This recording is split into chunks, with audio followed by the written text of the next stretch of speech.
Eu descobri que tinha sido substituída na empresa, que eu ajudei a erguer quando vi a foto no Instagram. Não foi o meu filho quem me contou. Não foi uma ligação, um aviso, uma conversa difícil. Foi uma foto. A equipe toda reunida sorrindo, comemorando a inauguração da filial nova. Aquela filial que eu tinha sugerido, que eu tinha planejado, que eu tinha ficado meses desdesenhando no papel, calculando custos, pensando em cada detalhe, e eu não estava lá. Meu nome não estava em lugar nenhum, como se eu nunca tivesse existido. Como se esses últimos 16 anos não tivessem acontecido. Eu me chamo Helena, tenho 54 anos. Trabalho desde os 17, sempre por conta própria, sempre lutando, sempre acreditando que esforço valia alguma coisa. E durante muito tempo valeu. Casei aos 23, tive 2 filhos, o Bruno e a Mariana. O casamento durou 12 anos. Quando acabou, eu fiquei com as crianças, com as contas e com a certeza de que precisava me virar sozinha. Montei um pequeno negócio de costura em casa. Fazia ajustes, consertos, algumas peças sob medida. Não dava para muito, mas dava para o básico, para o aluguel, para a comida, para a escola deles. O Bruno sempre foi diferente, inquieto, cheio de ideias, bom com números, bom com gente. Quando fez 18 anos, veio com uma proposta. Queria abrir uma loja de roupas masculinas. Disse que tinha estudado o mercado, que sabia que ia dar certo, que só precisava de um empurrão inicial. Eu olhei para ele, para aquele menino que eu tinha criado praticamente sozinha e pensei, se eu não acreditar nele, quem vai? Peguei todas as minhas economias, tudo que eu tinha juntado ao longo de anos, costurando madrugada adentro, economizando em tudo, 22 mil reais, uma fortuna para mim, e dei para ele. Não emprestei, dei, porque eu acreditava. E deu certo. A loja foi crescendo, devagar no começo, mas crescendo. O Bruno tinha jeito para coisa. Sabia vender, sabia escolher fornecedores, sabia conversar com o cliente. 2 anos depois, ele abriu a segunda loja. Me chamou para trabalhar com ele. Disse que precisava de alguém de confiança para cuidar do financeiro, do estoque, da parte administrativa. Larguei a costura. Passei a trabalhar na loja. Sem salário fixo no começo, só uma ajuda de custo pequena. Mas eu não ligava. Era o negócio do meu filho. Era nosso. Naquele momento, eu ainda não sabia que aquela palavra, nosso, ia se transformar em dele. Trabalhei ali durante 14 anos. 14 anos cuidando de tudo que ele não queria cuidar. Pagamento de fornecedores, controle de entrada e saída, organização de documentos, resolução de problemas com funcionários. Eu chegava cedo, saía tarde, levava trabalho para casa. Não reclamava. Achava que estava construindo algo junto com ele, algo que um dia seria também da Mariana, dos netos que eu ainda nem tinha. Um patrimônio de família.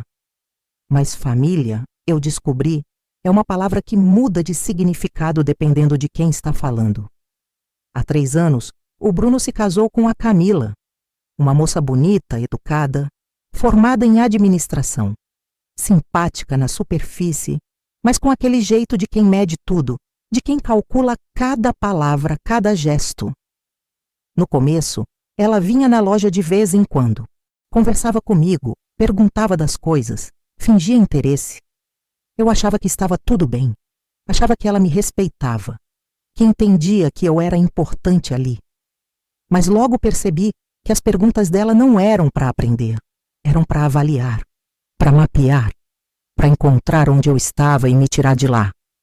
6 meses depois do casamento, ela começou a trabalhar na empresa. O Bruno disse que era bom ter alguém com formação cuidando da parte administrativa, que a empresa estava crescendo, que precisava se profissionalizar. Eu concordei, achei que fazia sentido, achei que ia ser bom ter ajuda. Mas a ajuda não era o que ela queria dar. Ela queria o meu lugar. E foi pegando pedaço por pedaço sem que eu percebesse.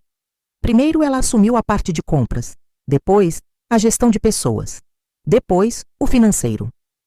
E eu fui sendo empurrada para um canto, sem função clara, sem espaço definido, sem voz. Comecei a perceber que as reuniões aconteciam sem mim, que as decisões eram tomadas sem me consultar.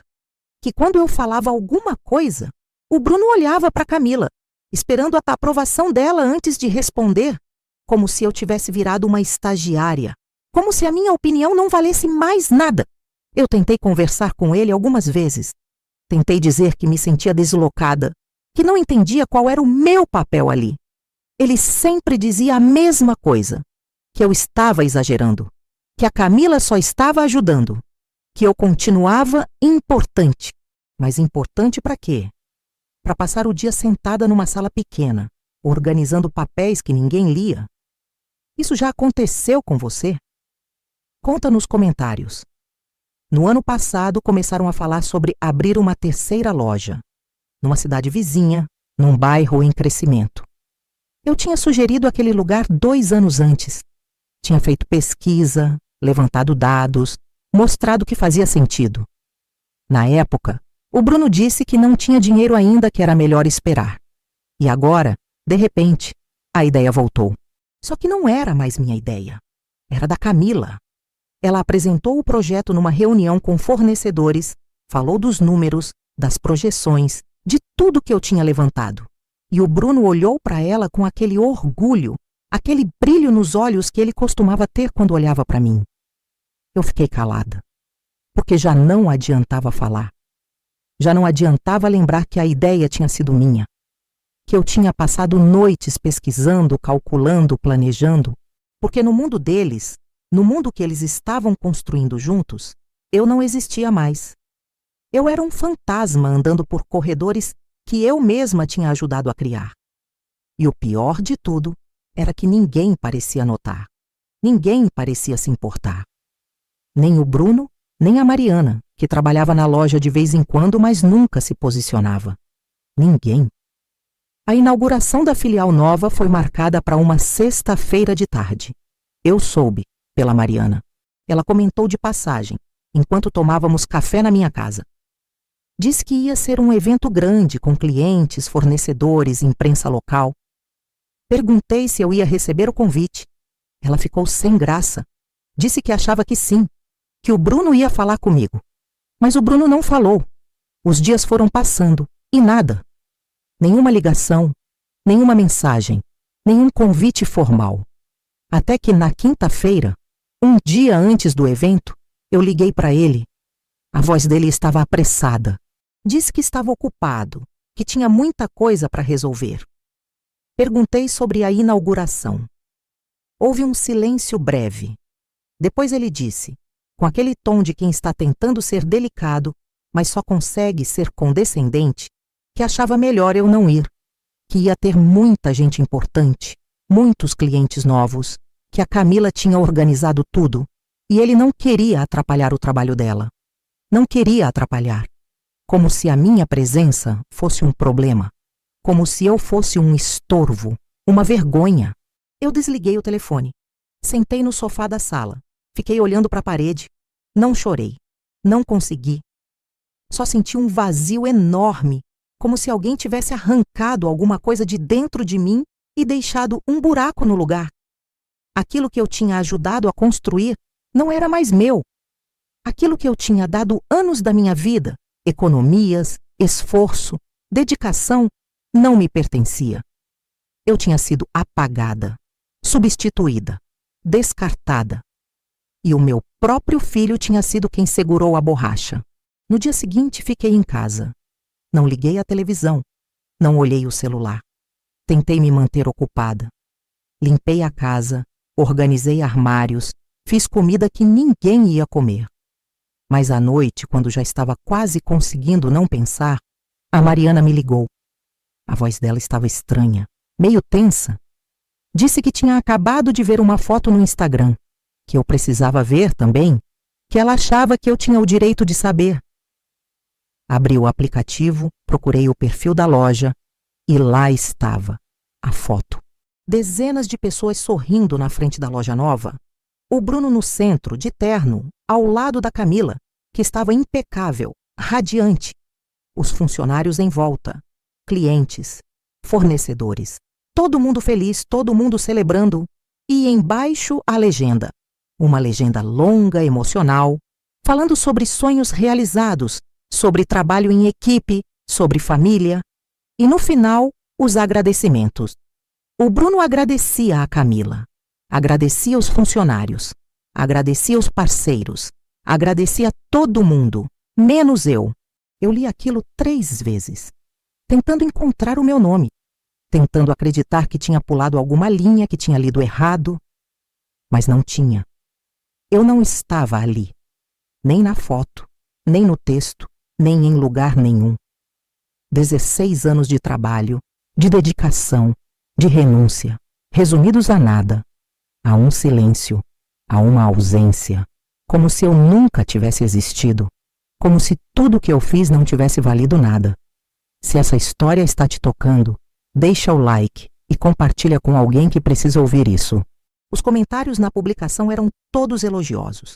Gente parabenizando o Bruno. Gente dizendo que ele era um exemplo, que tinha construído um império do zero. Do zero. Eu, que tinha dado o dinheiro, que abriu a primeira loja, que tinha trabalhado sem descanso durante anos, que tinha acreditado nele quando ninguém mais acreditava, eu era o zero. Eu era o nada. Eu era a pessoa que tinha sido apagada da história para que a versão deles ficasse mais bonita. Passei o final de semana inteiro pensando, tentando entender como tinha chegado até ali, como tinha deixado aquilo acontecer. E percebi que não tinha sido de uma vez. Tinha sido aos poucos, uma decisão tomada sem me consultar aqui. Uma reunião que eu não fui chamada ali. Um comentário diminuindo o meu trabalho acolá. Pequenas humilhações que eu tinha engolido, uma atrás da outra, achando que estava sendo compreensiva, achando que estava sendo madura. Mas eu não estava sendo madura. Eu estava sendo invisível. Na segunda-feira fui até a loja. Cheguei cedo, antes de todo mundo. Sentei na minha sala pequena, aquela sala que um dia tinha sido minha e agora parecia um depósito de coisas esquecidas. Quando o Bruno chegou, pedi para falar com ele. Ele entrou, olhou para o relógio, disse que tinha uma reunião dali a meia hora. Eu disse que não ia demorar. Respirei fundo e comecei a falar. Disse que tinha visto a foto, que tinha lido a legenda, que tinha percebido que eu não existia mais ali. Ele começou a se justificar. Disse que tinha sido sem querer, que ele só não tinha pensado, que estava tão ocupado com a inauguração que nem percebeu. Mas eu não deixei ele continuar. Disse que não era só a foto, que era tudo, os últimos anos inteiros, a forma como eu tinha sido empurrada para fora, substituída, apagada. Disse que eu sabia que a Camila queria o meu lugar e que ele tinha deixado, que ele tinha escolhido ela, a empresa, a imagem e tinha me deixado de lado. Ele ficou vermelho. Disse que eu estava sendo injusta, que a Camila era a esposa dele, que era natural que ela trabalhasse com ele, que eu estava fazendo drama. Como se a minha dor fosse teatro, como se 16 anos de dedicação fossem uma peça que eu estava inventando para chamar atenção. Olhei para ele, para o homem que ele tinha se tornado, e não reconheci o menino que eu tinha criado. Não reconheci o filho que eu achava que tinha. Só vi um estranho que usava o meu sobrenome, mas não me conhecia mais. Disse que ia embora, que não ia mais trabalhar ali, que não fazia sentido ficar num lugar onde eu não era valorizada, onde eu não era vista, onde eu não importava. Ele me olhou com aquela expressão de quem acha que a outra pessoa está blefando. Disse que eu estava exagerando, que eu ia me arrepender, que eu precisava daquele dinheiro, daquele trabalho. E ele estava certo, eu precisava, mas eu precisava mais ainda da minha dignidade. E ali, naquele lugar, eu não tinha mais nenhuma. Saí da sala, peguei as poucas coisas que eram minhas, uma caneca, um casaco velho, um porta-retrato com a foto dos meus filhos pequenos, de quando ainda me olhavam como se eu fosse importante. E fui embora. Não olhei para trás. Não esperei que ele me chamasse de volta, porque eu sabia que ele não ia chamar. Sabia que na cabeça dele eu era substituível, descartável, uma peça que tinha cumprido a função e agora podia ser jogada fora. Cheguei em casa no meio da manhã. Sentei na cozinha. Fiquei olhando para a janela, vendo o dia passar, tentando entender o que fazer agora. Eu tinha 54 anos. Não tinha emprego.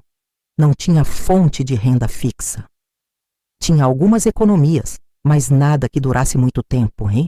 E tinha a sensação de que tinha desperdiçado os últimos anos da minha vida, construindo um sonho que nunca foi meu, um sonho que pertencia ao meu filho e que agora pertencia à mulher dele. A Mariana apareceu no final da tarde. Tinha os olhos inchados. Disse que o Bruno tinha ligado para ela, que tinha contado que eu tinha saído, que ele estava furioso, dizendo que eu tinha exagerado, que tinha feito escândalo. Perguntei o que ela achava. Ela ficou quieta por um momento. Depois disse, baixinho, que achava que eu tinha feito o certo, que ela também tinha percebido como o Bruno me tratava, que ela tinha ficado com vergonha de não ter falado nada, de não ter me defendido. Disse que eu entendia, que era difícil se posicionar contra o próprio irmão, mas que agora eu precisava pensar em mim, que eu tinha passado a vida inteira pensando nos outros, cuidando dos outros, me anulando pelos outros, e que agora era a minha vez de existir, de ser vista, de importar. Ela me abraçou, e naquele abraço eu senti que pelo menos uma pessoa ainda me enxergava, ainda sabia quem eu era, ainda lembrava que eu existia. Os primeiros dias foram os mais difíceis. Acordar sem ter para onde ir, sem ter uma rotina, uma função, um lugar onde eu era esperada. Mesmo que fosse um lugar onde eu não era valorizada, ainda era um lugar. E agora eu não tinha nem isso. Fiquei perdida. Passei horas deitada no sofá, sem conseguir fazer nada, sem conseguir pensar em nada além da humilhação, da injustiça, da sensação de ter sido usada e descartada. Mas aos poucos, comecei a me mexer, comecei a pensar. Lembrei que eu tinha trabalhado a vida inteira, que eu sabia fazer coisas, que eu tinha habilidades. Voltei a costurar. Não como antes, não por necessidade desesperada, mas por escolha. Comecei devagar, pegando alguns consertos de vizinhas, depois algumas encomendas pequenas, e percebi que ainda era boa nisso, que ainda tinha valor, que ainda sabia criar, produzir, entregar algo de qualidade. Abri uma conta no Instagram. Comecei a postar fotos das peças que eu fazia. Vestidos sob medida, ajustes, customizações. No começo quase ninguém via. Mas aos poucos, as pessoas começaram a aparecer. Amigas de amigas, clientes que me indicavam, mulheres que queriam roupas feitas com cuidado, com atenção, com respeito. E eu fui crescendo, devagar, mas crescendo, sem pressa, sem pressão, no meu tempo. O Bruno não entrou em contato durante 2 meses. Nenhuma ligação, nenhuma mensagem, nada. Como se eu realmente tivesse deixado de existir. A Mariana vinha me ver toda semana. Me contava como estavam as coisas. Dizia que a Camila estava assumindo tudo, que o Bruno estava cada vez mais dependente dela, que a loja estava bem, mas que ele parecia cansado, estressado. Eu ouvia, mas não sentia nada. Nem raiva, nem pena, nem saudade. Só uma indiferença estranha, como se estivéssemos falando de um estranho. Até que, numa tarde de sábado, ele apareceu na minha porta, sem avisar. Parecia mais velho, mais magro, tinha olheiras fundas. Pediu para entrar. Eu deixei. Ofereci café. Ele aceitou. Ficamos sentados na mesa da cozinha, em silêncio, por alguns minutos. Até que ele começou a falar. Disse que tinha pensado muito, que tinha percebido algumas coisas, que a Camila estava mudando tudo na empresa, que ela tinha demitido funcionários antigos, contratado gente nova, mudado fornecedores. Disse que ele tentou questionar algumas decisões e que ela respondeu que agora quem cuidava da parte administrativa era ela, que ele devia se preocupar só com vendas, que ela sabia o que estava fazendo. Exatamente o que ele tinha me dito anos atrás. Exatamente a mesma frase. Ele percebeu a ironia. Vi nos olhos dele, mas não comentou, continuou falando. Disse que tinha tentado acessar algumas contas da empresa e descobriu que não tinha mais acesso, que a Camila tinha mudado as senhas, que ela disse que era por segurança. Perguntei por que ele estava me contando aquilo. Ele respirou fundo. Disse que estava com medo, que estava percebendo que tinha perdido o controle, que a empresa que ele achava que era dele, na verdade, estava nas mãos dela, e que ele não sabia o que fazer. Olhei para ele, para o meu filho, para o homem que tinha me tirado da própria história, e senti uma calma estranha, uma clareza. Disse que ele tinha feito escolhas, que tinha escolhido confiar nela e desconfiar de mim, que tinha escolhido me empurrar para fora para abrir espaço para ela. Disse que eu tinha avisado, que eu tinha tentado falar, que eu tinha tentado mostrar que alguma coisa estava errada, mas que ele não tinha me ouvido, porque para ele, a minha palavra não valia mais nada. E agora, ele estava colhendo o resultado disso. Ele me olhou com aqueles olhos de menino, aqueles olhos que eu conhecia tão bem, e pediu ajuda. Disse que precisava de mim, que eu era a única pessoa em quem ele podia confiar, que eu era a mãe dele, que eu sempre estive do lado dele. Respirei fundo. Escolhi cada palavra com cuidado. Disse que eu era a mãe dele, que sempre seria, mas que não ia voltar, que não ia consertar a bagunça que ele tinha feito, que não ia ser a muleta emocional que ele usava quando precisava e descartava quando não precisava mais. Disse que ele era adulto, que tinha feito escolhas e que precisava lidar com as consequências, sozinho, ou com a esposa dele, aquela que ele tinha escolhido colocar no meu lugar. Ele saiu da minha casa com os ombros caídos, derrotado, e pela primeira vez em muito tempo, eu não senti vontade de correr atrás, de consertar, de aliviar a dor dele. Senti que tinha feito o certo, que tinha colocado um limite, que tinha me respeitado, e isso era mais importante do que qualquer coisa. Hoje, 6 meses depois, eu tenho uma agenda cheia de encomendas. Trabalho no meu ritmo, do jeito que eu quero, com as clientes que eu escolho. Não ganho fortunas, não tenho uma empresa grande, mas tenho paz, tenho dignidade. Tenho o meu nome em cada peça que eu faço. E tenho a certeza de que ninguém vai poder me apagar de novo. Porque agora eu não deixo. Eu não aceito ser invisível. Eu não aceito ser descartável. O Bruno ainda me liga de vez em quando. Tenta conversar, tenta reconquistar. Mas as conversas são curtas, educadas, distantes. Porque eu aprendi que amor de mãe não é se anular. Não é aceitar qualquer coisa. Não é desaparecer para que o filho brilhe. Amor de mãe é também saber dizer não. Saber colocar limites. Saber que a gente também merece respeito.